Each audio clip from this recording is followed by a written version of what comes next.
Good morning, comrades. You're listening to WHIV LP New Orleans 102.3. This is your weekly Good Morning Comrade. Jeff here on the show. We have a very special guest today. She is Laura Wadlin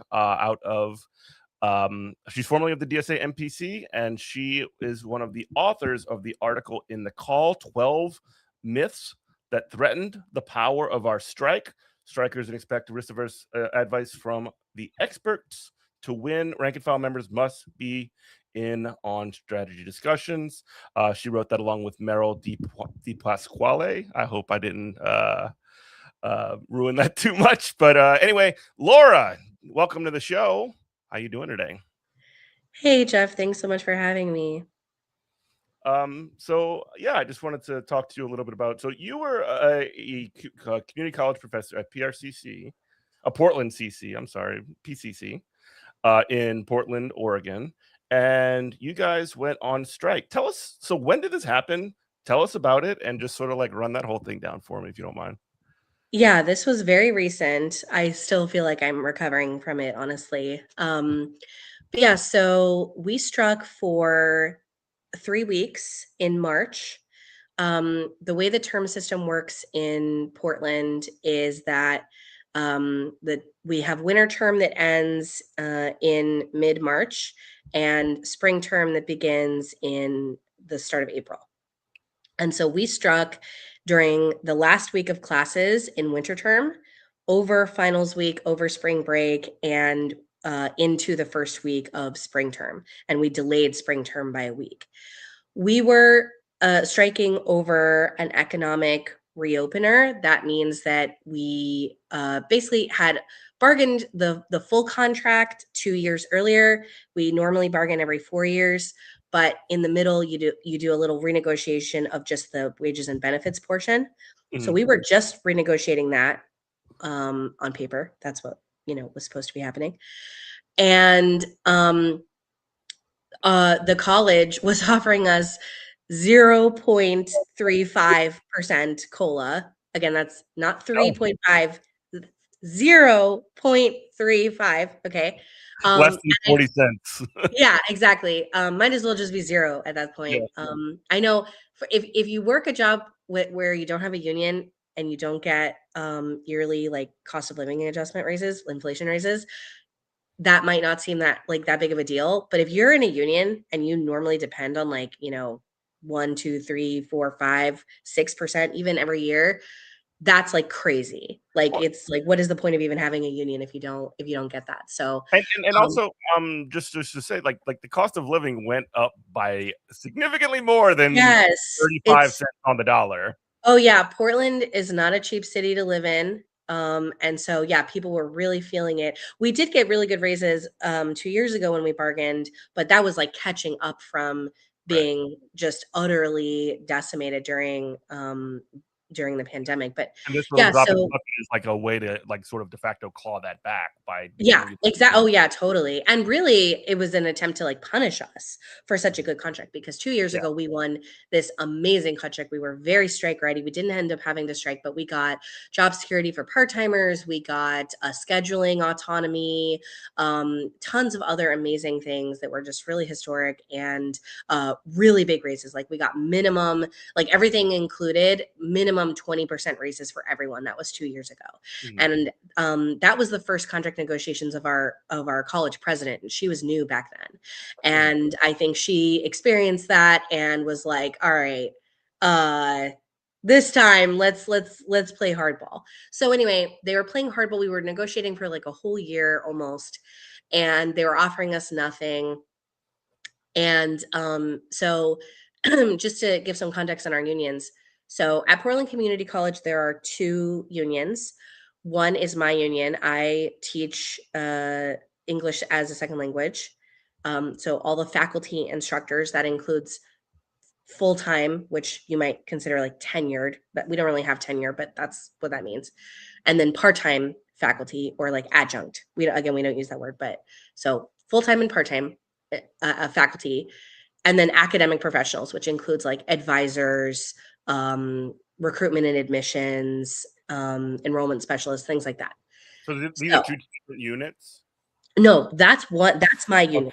That's all. So I'll use the phrase APs, that stands for academic professionals. That's a significant portion of our unit, and then faculty. So we're one union together, which is actually really amazing. A lot of higher ed unions are separate. They have full-time faculty and academic professionals together, but then adjuncts are separate.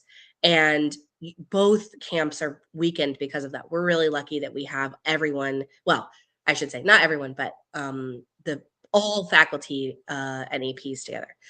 The other union is the classified union. Classified just means support staff. So, but this runs the gamut. So this could be groundskeepers, custodians, food service, administrative assistants, IT workers, public safety officers, all kinds of different jobs like that. So basically, the people that make the school run in a non-academic capacity. Yeah, absolutely. In certain senses, I mean, you mentioned other kinds of professionals. They are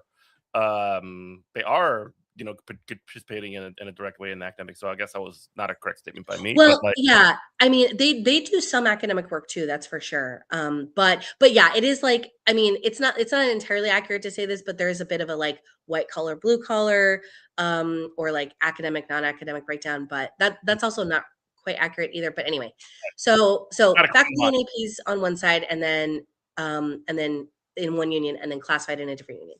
So my union, the faculty union, represents about 1,600 workers, and that's over 1,000 instructors. And classified workers are about 700 people. And that's pretty large because Portland Community College is really large. We serve 80,000 students in the Portland metro area every year. And it's very working class, very diverse school. There's 4 main campuses, and I think like over 10 like satellite campuses and little centers and stuff. So it's very, very big. And but yeah, so our 2 unions, so the fact that we ended up striking together was one of the really historic and just transformative parts of our strike. It's very unusual to have multiple unions striking together, but especially across job classes like that. Like in higher ed, there definitely have been, I believe in the Rutgers strike, I don't remember exactly which job classes, but there were, I think maybe faculty and graduate students or something struck together. So like having academic workers strike together is a little bit more common, but having like educators and support staff strike at the same time is very unusual and really incredible. The only other instance of that I'm aware of, I think that happened in Minnesota a little bit ago. But anyway, so yeah, we're really lucky that because of like our unions have historically worked together. We're both affiliated with American Federation of Teachers, AFT, different locals, but still affiliated with the same national and state affiliate union. There'd been a history of our unions working together. That kind of fell off for a while. There wasn't a very good relationship between the leadership of our 2 unions, but because we had worked together. I'm sure that wasn't awkward. Yeah, not at all.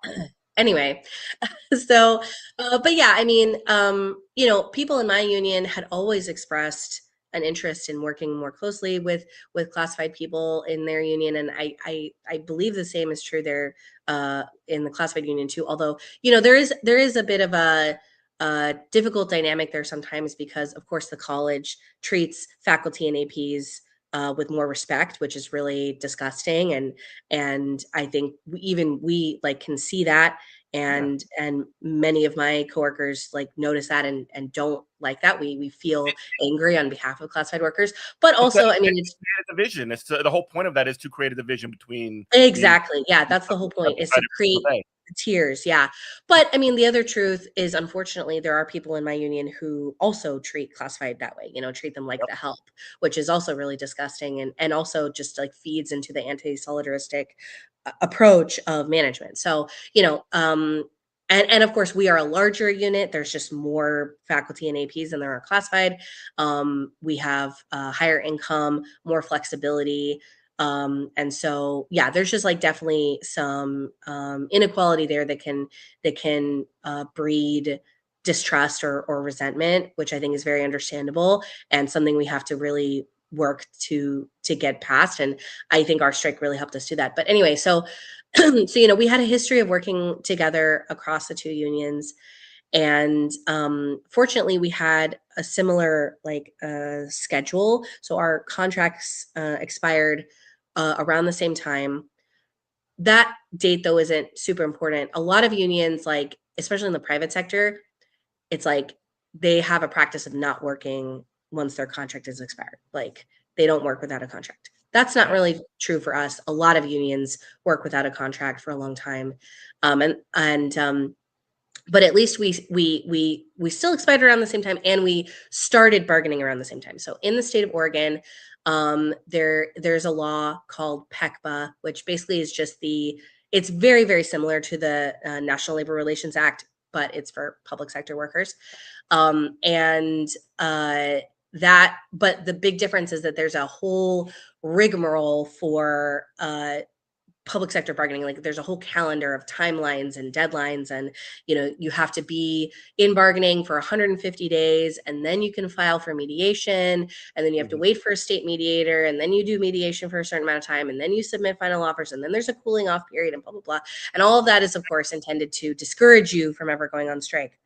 It reminds me of when the railroad workers were about to go on strike about 2-3 years ago, and they operate under the Railway Labor Act, and that's a very sort of similar, I guess, like process where you can't just, we don't have a contract, F you, we're going on strike. You can't do that. Right. Yeah, totally. I mean, and of course that is also intended to strongly discourage, like impede their ability to exercise their right to go on strike, which is terrible.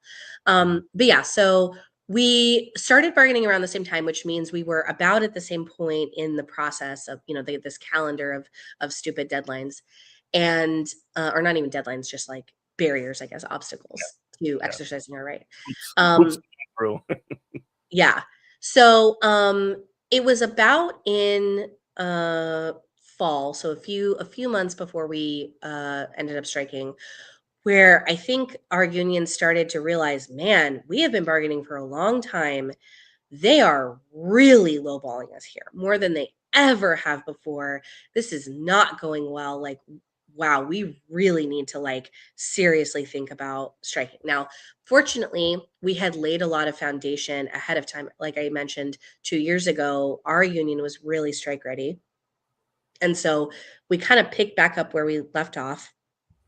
And we were doing some preparation. Like we had open bargaining, which was really important. That means that we members were able to attend bargaining sessions and observe, and it was all transparent. There was no backdoor secret meetings between our team and administration, which was really important. They hated that, but they're forced to concede on that. And so we had open bargaining. Members were plugged in. They were seeing how things were going. They were not happy with it. We did a strike pledge, and meaning we got people to, pledge ahead of time, okay, if it comes to it, I will go on strike. I will vote yes. And so we started doing that. And so in about January, we started working together with the classified union in a joint strike committee. So me and Meryl, my co-author of the article, she and I were the co-chairs of that committee. And that was a joint committee across unions, which was really we never done that before. That was very unusual, and it was wonderful. It really broke down a lot of those barriers. And I think a lot of us really were just blown away that the college was being so intransigent on these issues, on the wages and benefits, but at the same time they were also really being insulting to just the purpose of the college, because they had been cutting entire programs that were very popular, very well enrolled. For example, we have a program called Music and Sonic Arts, which is not a traditional music program. It's like a behind this, but like backstage, like technical kind of music program where you learn to be like a sound tech. And it's a very unique program across the country.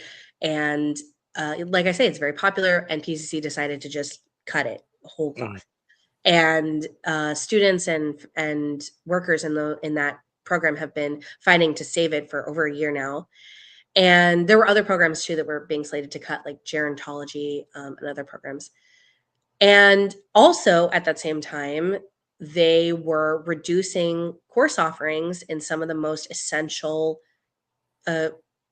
programs. Like, for example, Writing 121. That is the college class. Okay. They're not going to writing in college. What the hell? Yeah, exactly. It's like to take any English class, to take any class that would require writing. What do all college students take? Writing 121. It's literally the class. It's so fundamental. Yeah, it's so fundamental. It's like you have to take it. It's a prereq. It's a prereq for so many other classes. What are you going to do with a community college degree if you don't have writing? Yeah, exactly. So this was crazy. Now they did offer it, but they reduced the number of offerings, and we had the situation in fall where 500 students were waitlisted for Writing 121, could have run dozens of classes, provided income to dozens of instructors, and they turned those students away. Why? Why would you do that? Why would you shoot yourself in the foot? And they would not offer any explanation for why they were doing this. Similarly, they planned on cutting course offerings in math 40% compared to the previous year over the summer. And again, these are for like basic math courses. 40% of offerings. That's the two things that like you think about, like, oh, these are the things I got to take when I go to college. Yes. And another one that's so essential is, besides obviously like gender studies, of course, which everybody has to take as well. Well, no, like it's like math and English. That's what the haters say, just what well, I mean, yeah, there's many things that are basic, but we already know they're trying to take away the liberal studies classes, right? Yeah. We are already used to that. They've cut away at that, and they're getting to the core of like what education is. And sorry to like just jump in, like community colleges very often, like I went to community college. They're like working class, like that's where working class people go to college. Exactly. High profile, like flagship universities. These are like the opposite of like, oh, this person went to a liberal arts college or like whatever. I don't even care about that. Like that's all BS too. But like even if you look at a community college, that is the opposite. You go to community college to either get into a larger college or to get a job. Like that's literally And a lot of people who were fighting the closure of these programs, they shared with the board of directors, hey, this program changed my life. Like some students even shared that they were seriously depressed and even contemplating ending their lives until they enrolled in community college, found a program that gave them purpose, gave them community. It really just like very moving stories. And that has been my experience. Like I see that. I hear that from people all the time. People say community college changed my life. Community college saved my life. So many people say that. But yeah, so there and another course they wouldn't offer was anatomy and physiology. You need that if you're going to become a nurse, any healthcare career. Tons of certificates and stuff need anatomy and physiology. It is the Writing 121 of that type of science. So anyway, really terrible. Doesn't make any sense, right? What is the college's ultimate motivation? I mean, I think what's important to understand is that higher education administration is a resume racket. It's the people in charge in education are not there. Higher education administration. They're there to pad their resumes, use the school as a stepping stone to get them off onto something more prestigious. Maybe become president of a university or become an education consultant for a corporate education the most evil firm. people on earth. Yeah, exactly. Like They're they might not be the most evil people on earth, but they're up there. I mean, they're doing something deeply depraved, which Mhm. is exploiting a public good, Yes. education, one of the most important parts of human society, for their own personal gain, and they are destroying it in the process. Yep. So yeah, I mean, I think that that is basically what, a lot of, like, this happens in the private sector too, right? It's like you get a new CEO, wants to do new initiatives, more cost saving. They're like, I'm going to streamline, I'm going to reduce redundancies, I'm going to, Up for maximize our, solutions. yeah, I'm going to Or maximize our Q2, Q3 revenue, whatever, they're just so narrowly focused on uh just like the next quarter, like literally it's just like private sector stuff. So gamers, we call them min maxers. yeah, yeah, exactly, yeah. But it's short-sighted. um It's all and the quarter, and like everything. The only thing that matters is the next quarter. The next quarter. The yes, next quarter. exactly. I And mean, it's funny when you're in a school and you have a quarter system, because it's like yeah, literally all that matters is the next quarter. yeah. But yeah, so that was the backdrop of our strike, where we're facing these massive cuts. Students are just complaining that they're waitlisted to oblivion. They can't get into the classes they need. Their programs are dying. I mean, honestly, it felt like, wow, PCC is dying. Like, our strike is the defibrillator. Hmm. We have to do this. Like, we have no choice. And it's funny, being a socialist, like, I believe in the power of strikes. I feel generally positive about strikes because of how transformative they can be. I've wanted us to exercise our power because they really fundamentally change people's consciousness. So, like, I was fired up. I was like, yeah, let's go. But another part of me was like, wow, even if I wasn't feeling that way, I would really truly have no choice right now. And that is very, very scary. It reminds me of so I remember 2019 when the Chicago teachers went on strike.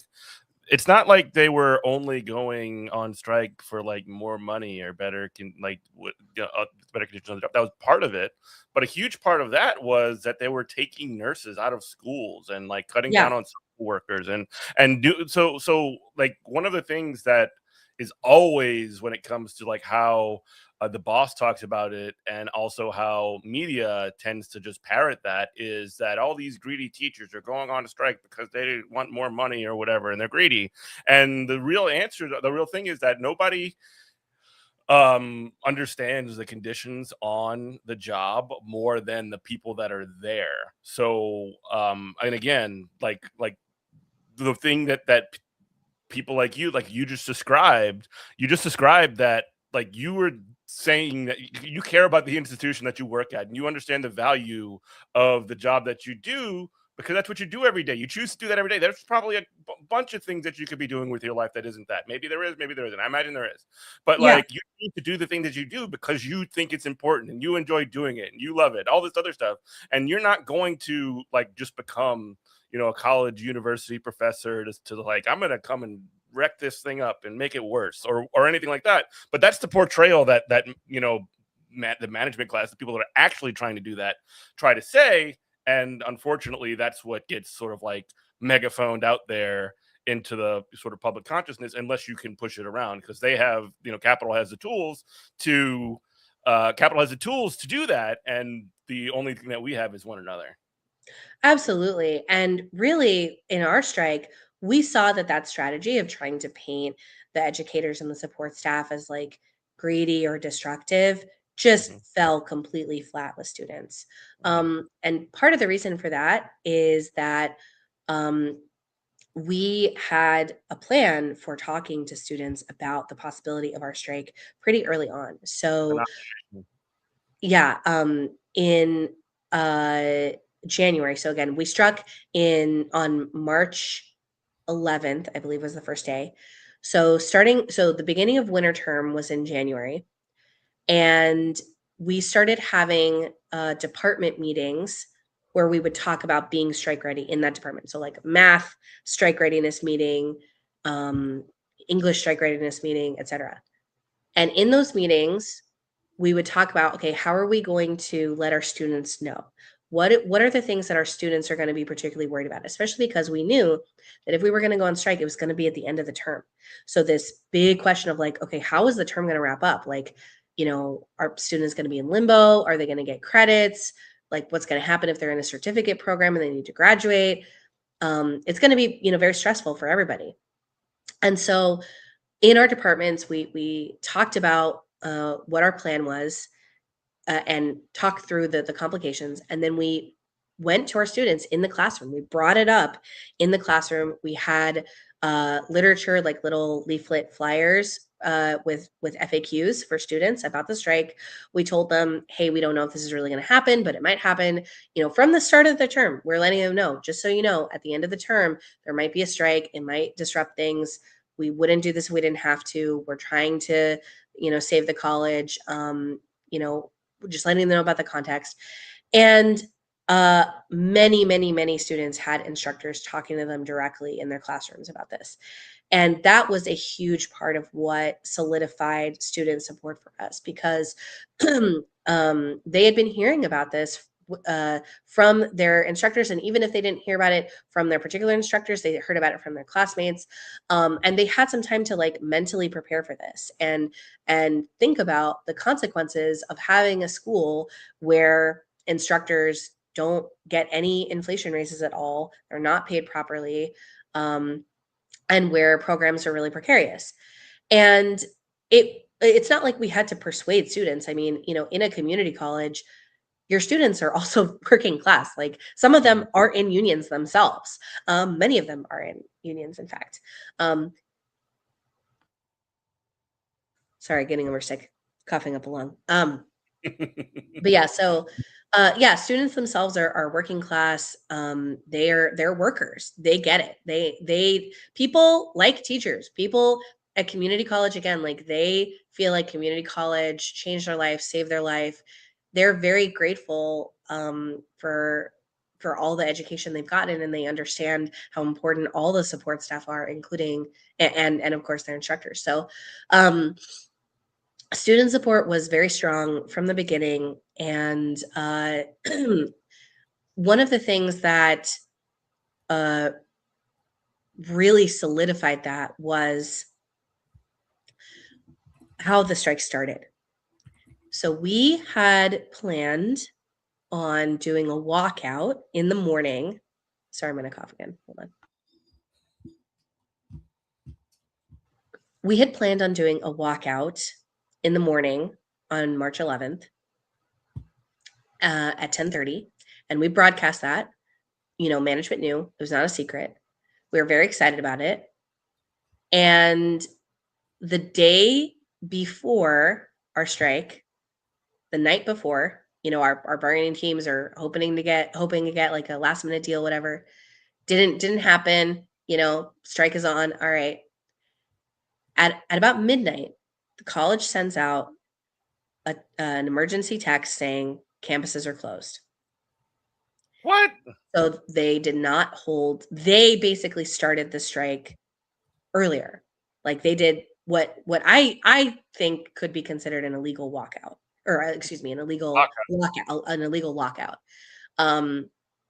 because they had no reason to close the school early, other than they knew that we were planning a strike, planning a walkout. And so this was truly catastrophic. Now I totally understand why the college thought that was a good move for them, because obviously if we interrupt our classes and we say to students, all right, 10:30, strike is on, I'm not working anymore, you're invited to come out to the picket lines with us, and we all exit the schools hand in hand, and it's beautiful and powerful and consciousness raising, and oh my gosh, that's humiliating for the college.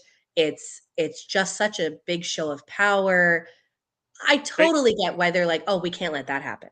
Yeah, they took the audience out of the equation, essentially. Exactly, right. However, I think ultimately that was still the worst move, because even workers who were kind of on the fence about striking, like maybe they were reluctantly agreeing to strike, right? They're like, I guess if we really have to. They expected if you come into work at 8 o'clock, right, you're expecting to have 2.5 hours of work time to that last few hours to get stuff done, log into your email, tell students, hey, it looks like we didn't get a deal last night. It looks like the strike is on. Yeah, I'm wrapping these things up. Like, I'm making sure you're going to be okay while we're gone. Da da da. They could not do that because campuses were closed. A lot of students had questions about, things that they really needed to know to be ready for this. And they could not get their messages responded to that morning. It was so chaotic and so obviously punitive. And I think that fundamentally sowed the seed that was eventually our win. Because again, even people who were on the fence just were so shocked and horrified that PCC would do that, because many students, I mean, think about all the students who get services, the food pantries, the centers like the Women's Resource Center, the Queer Resource Center, all these other services, financial aid. People had so many things that they needed and they wanted to get in the last minute. And PCC took that away for no reason other than just to be jerks, to not let us have a powerful moment. And I think people realized at that moment, wow, PCC administration this is just beyond the pale. I can't believe it. There's nothing that we could do as a strike that would be worse than what administration is willing to do to our students. So we have to do this. This is such a righteous fight. And students realized, oh yeah, administration, they're not out. They do not have our best interest in mind. They are ridiculous. And what's important to them, didn't they? Yeah. So another thing that was really important for student solidarity was the fact that the faculty and AP union was talking about these permissive subjects. So talking about how to use our strike to save programs, to save classes. That was not, and if you read my article, I talk about that. That's one of the big myths, like, ooh, be careful. We're only renegotiating wages and benefits. You can't talk about this other stuff. You could be accused of bargaining in bad faith. A lot of anxiety about that. But I'm really glad that people did decide that this was so important. We had to. Like, how do you have a strike while they're basically killing the school from the inside by not offering classes? And you have a strike and you don't address that. How could we do that? How could we leave that fundamental problem? I mean, I just feel like the days of, striking for $3 raises, that does not cut it anymore, man. It's not about that. Obviously, we do deserve raises, and that was a big thing. Of course. But it's like, what is the point of a $3 raise if your program doesn't exist in 6 months?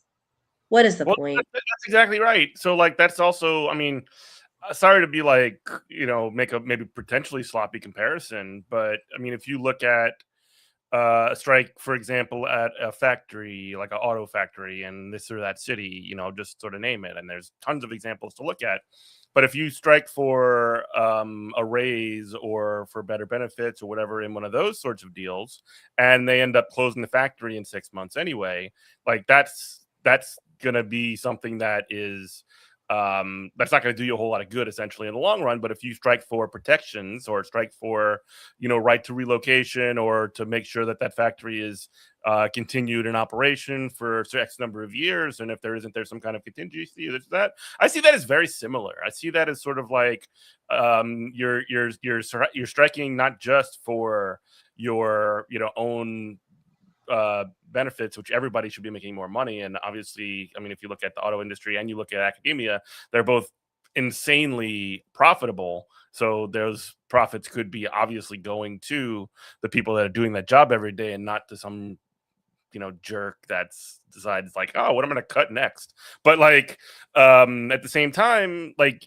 in order for that to even be sustainable for any amount of anything that you gain in terms of money or benefits or whatever it is, in order to continue that forward, and maybe I'm being a little bit less like cold. I'm being a little bit colder, a little bit less human than you're describing it, but it is the sort of like nuts and bolts of it. If you don't have that though, then you're just like you're not even going to be protected as workers. Not even to talk about some of the things that are good about your institutions. For example, those services that you mentioned for people and all those things that people get. Yeah, a concrete example of what you're talking about is the big three strike of the United Auto Workers in 2023. It had been the common wisdom in the manufacturing industry that, oh, can't strike because then they'll close your plant. But actually, during that strike under new union leadership, Sean Fain, they reopened a plant. They got a Stellantis plant reopened in the agreement on their settlement. It still That sounds is, wrong to call Chrysler Stellantis. What the hell? yeah, I know. But I just think that's so crazy. Like it so goes in it just so flies in the face of what people think, right? People think that that fundamentally we don't have any power to do anything.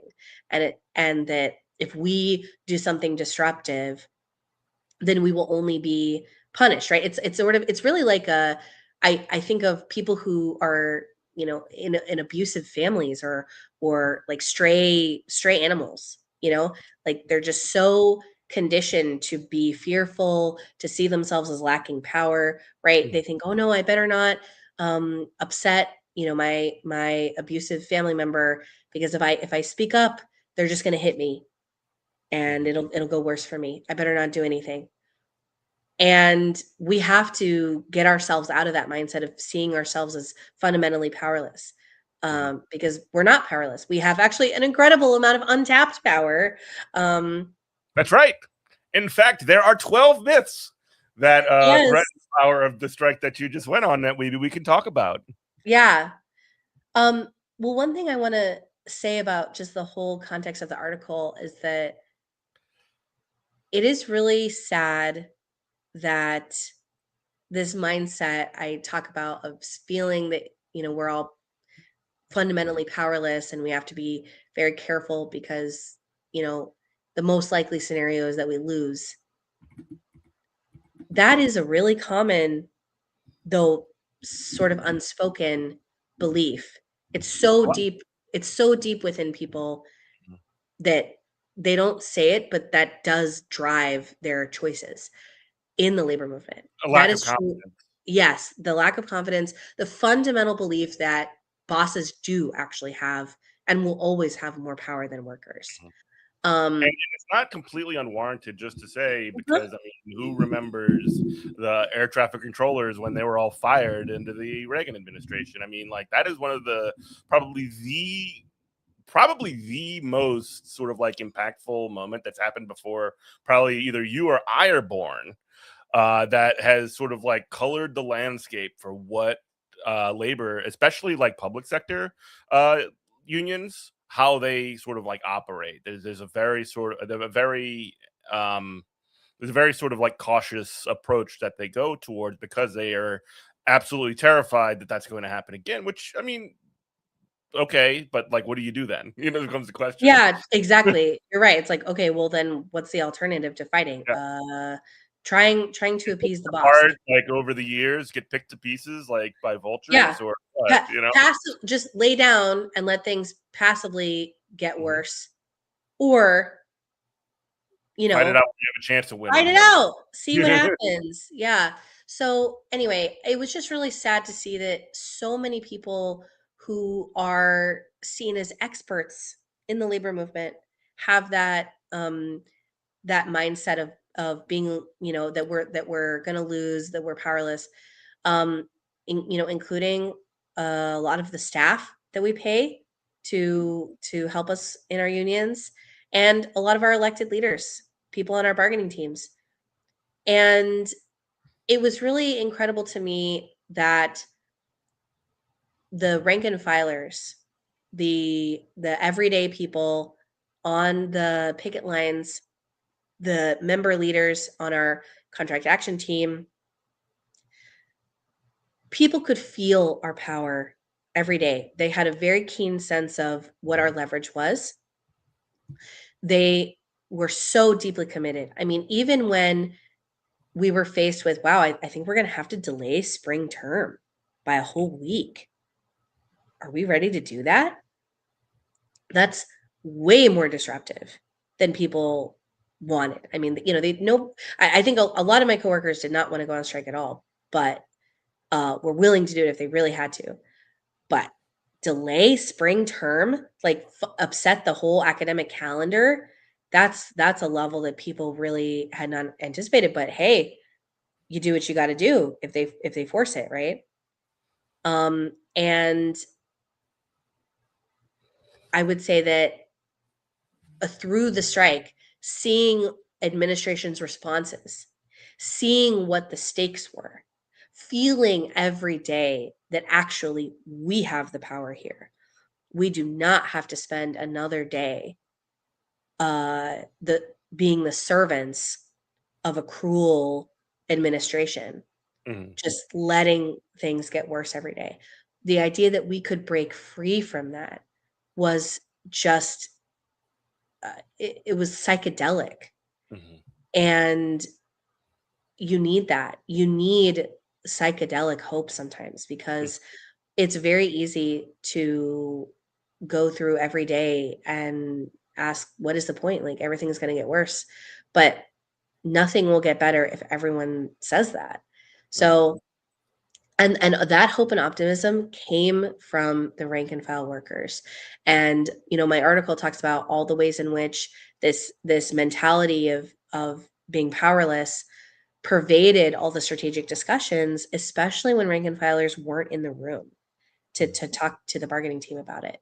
And one of the dynamics that the article doesn't explicitly say, but I think is important for people to know, is like, why do higher ups, top elected leaders and unions, staff in state affiliate unions, national affiliate unions, especially AFT, why do they think we're powerless? Why do they try so hard to convince workers that they should settle and not fight? And the reason for that is that fundamentally worker militancy is threatening to the people who run whose careers depend on a collaborative relationship with the boss. And not just the boss as in your employer, but the ruling class. So Randy Weingarten is the president of AFT. And that directly affected what we experienced in our strike. We never interacted with her personally, but we interacted with her staff. Oh, Weingartenism is pervasive throughout AFT. I was a member of AFT for 10 years. I know all about it. Yeah, it's awful. And you know what's funny too, because it's hard to like reference the Chicago teacher strike again.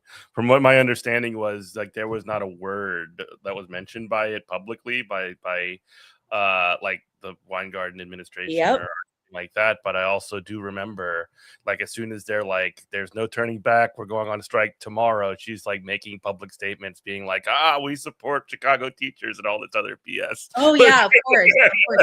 Someone in Chicago told me she showed up to their picket lines in a limo. That's awesome. I believe it. That's kind of cool. But this is the thing, like, AFT is extremely undemocratic nationally. Well, they're like power bases, New York City, basically. Oh yeah, exactly. UFT in New York City. And Randy Weingarten's ability to stay in power within AFT, have all these resources and political prestige for her own personal benefit, depends on workers not being militant, because militancy breeds democracy. When workers go on strike, they discover their own agency. They raise their expectations for what they should expect of both their employer, but also their union. And Randy Weingarten does not want to deliver on the things that AFT members actually want, which is to fight austerity in education and so many other things. Or at the very least, if you wanted to even put like a well-intentioned face on what she's doing, which maybe it is, if you just give all of the benefit of the doubt, then if you give all of the benefit of the doubt in that situation, you can also come to the conclusion that, oh, there's just no will to fight for these things. You know what I Yes. mean? Like if you Yeah, give, totally. like you don't even have to. So like your framing is possibly true, but like even if you put it in the best light possible, it's still quite pathetic. Yeah, and let's be clear. Many staff, it's not like every staff shares a consciousness with Randy Weingarten. No, they They live have within their own structures. motivations. They live within the structures that she Right. is master of. And they have been taught, exactly like you're saying, they have been taught to see workers as fundamentally kind of naive. It's a very paternalistic Mhm. approach. It's workers are bound to make some bad choices, so we need to help them be realistic, be smart, be cautious, not you It's know what the Democrats do with electoral, like, yes. they're like, Oh, "Oh, you know what? Everybody, you know what people need? They need more Alyssa Slotkins in the it's world." identical to that. Yes, because it's fundamentally elitist. It's fundamentally substitutionalist, and what I mean by that is I'm sorry, Abigail Spamberger. I have to mention her name because she just vetoed a collective public sector collective bargaining bill in ugh, Virginia. That college professors were actually excluded from even without the veto. But ugh, anyway, they have disgusting. no Oh, collective right to argue to bargain in this state. yeah, just disgusting. But yeah, I mean, it fundamentally comes from this view that um there is an elite, an enlightened elite that should be making choices in the world. And, the peasants, the Hoi polloi. yeah, exactly. They don't The really know unwashed what's masses. yeah, they don't really know what's good for them. We know what's best for them. And if they get too riled up and believe that they are powerful, our careers, our position is threatened because it is. Well, I mean, look what they're doing. They're doing everything they can to prevent any kind of like them like the working class from having any kind of or expressing any kind of power. So of course, if they collectively sort of like come to the realization that holy crap, these people that are saying that they're representatives of us are actually the people that are, have the bit in your mouth essentially, then then then you're going to be like you're going to come for them first. That's, I mean, again, to make another Yeah. potential topic comparison, that's why the Democrats, for example, are so hell bent on stopping these Abdul Sayeds or these Graham Plattners or whatever, whether or not you like them personally or whatever the thing. Any like Bernie Sanders, like example as well, like any of these Mhm. insurgent forces within the sort of political structure, it's the same like thought and same Yeah. function of like if we don't keep a lid on this stuff, then we're going to be the ones that take the splash damage. Yeah, absolutely. And I mean, fundamentally it does come from a different idea about how things in the world change. Mhm. Most union leaders, unfortunately, many are not like this, but just the majority at this point, the American labor movement is very weak. But most of them, and certainly most staff, believe that the way you get things done is by pushing a little, but fundamentally maintaining a good relationship with the boss. And maybe even more importantly, maintaining a good relationship with political powers, Mhm. in the Democratic Party Never especially. worked out. Yeah, doesn't work out. And in fact, that happened in our strike. In my article, I talk about how, we have a governor, the most unpopular governor in the entire country, Tina Kotek. Congratulations, number Thank you. one. Yeah, we're number one. She's very nothing. She's blah. She stands for nothing, truly. Yeah. And people can I had, tell. I got Hamburger here. I had John Bell Edwards when I lived in Louisiana. All these same losers, the same. Yeah. Total Except, well, loser. John Bear was especially like terrible because he was like he was the Democrat that was like the quote unquote moderate who also signed one of the most anti-woman abortion laws in the country. Yeah. Well, yeah, that's a great point. I mean, they're not just blah. They are actually quite Malicious. nefarious. Yeah, Mhm. yeah. I mean, just in Oregon, we're having a big issue with data centers being built. And the governor is allowing data centers to be built and pushing for tax breaks and all that kind of stuff. So anyway, she's very unpopular. She actually failed to secure the endorsement of the uh, Oregon Education Association. That's not what my union is affiliated with. That's a different education union, but that is also a union with a lot of DSA members. There's a lot of DSA member presence in my union, in AFT, but also in the Oregon Education Association. And just like, they're the very progressive base of educators who are like, yeah, education. By the way, I know your listeners are not in Oregon. I know you might think that, oh, Oregon, Portland, that's like coastal Liberally elite. Oregon. Yeah, oh, liberal blue Oregon. Uh, Oregon has some of the worst education outcomes in the entire country. When I was in high school, which not that long ago, 20 years ago, Oregon had I yeah, hate when I come to those I realizations. know. Damn. I was like, oh, I guess that is a long time ago. Well, okay, anyway. But yeah, so I'm 35. So Oregon had the shortest school year of any state in the country when I was Kids in high love it. school. Kids loved it, It no doubt. Yeah. Oh, yeah, yeah, yeah. And it has some of the worst high school graduation rates in the country. And that people can't believe that when I say that, because it's like, oh my God, Oregon, it's so blue. Yeah, but we don't fund our schools, and that's because we have allowed corporate interests to totally decimate our education system. Um, and and the funny thing is, well, okay, one funny thing I just want to tell you about Oregon. So Oregon's education outcomes, Oregon actually is the worst state for white students. In many states, um, the education outcomes are Don't primarily for don't Black tell and Tucker brown students. Carlson. In many states, the outcomes are very like segregated by race. They are some to some degree in Oregon, but actually the white students are also really suffering in Oregon. It's really funny because Oregon was founded as like the state of Oregon was founded as a like A white white colony. nationalist Yeah. oasis. Yeah, and a haven for the KKK. And yet it's the worst for white children, so which is so Mission funny. It's so failed. ironic. But anyway, We do so gotta start mapping. yeah, right. Just like any final thoughts? I'm sorry, I don't mean to interrupt, but just any sort of final thoughts on sort of like what you've learned over this period and where people could find your article and find about yourself. Yeah. No. Um, Final thoughts. I am so proud of everything we accomplished in our strike. I mean, there is just no substitute for strikes.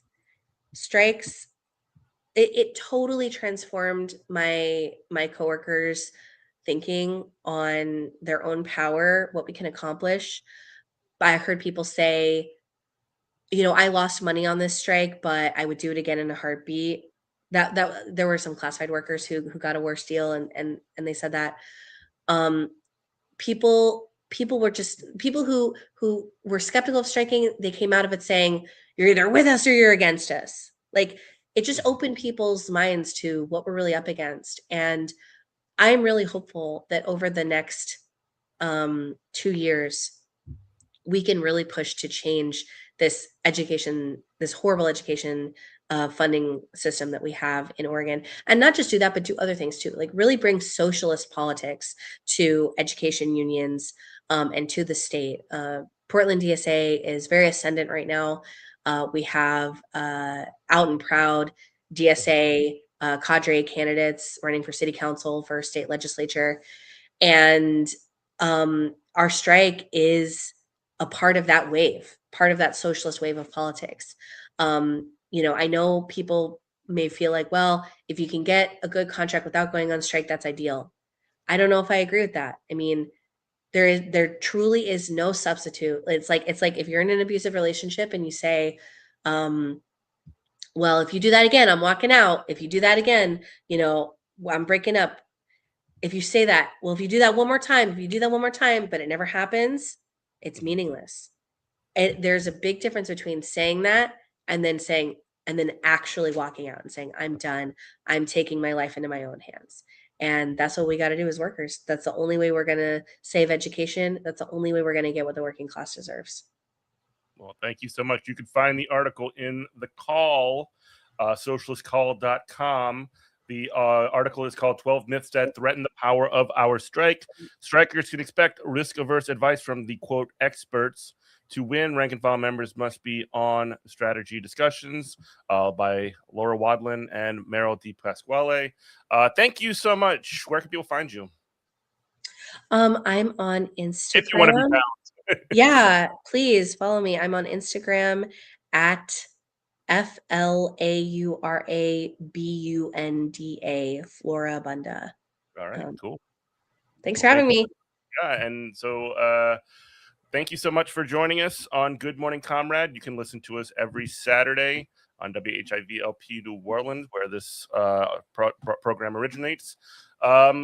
Thank you, Laura, for joining us. We really do appreciate it. And keep an eye out for more shows coming in the future. We got a lot of stuff coming forward. This is 7 years of Good Morning Comrade. So we're going to keep it going strong. And yeah, stay tuned.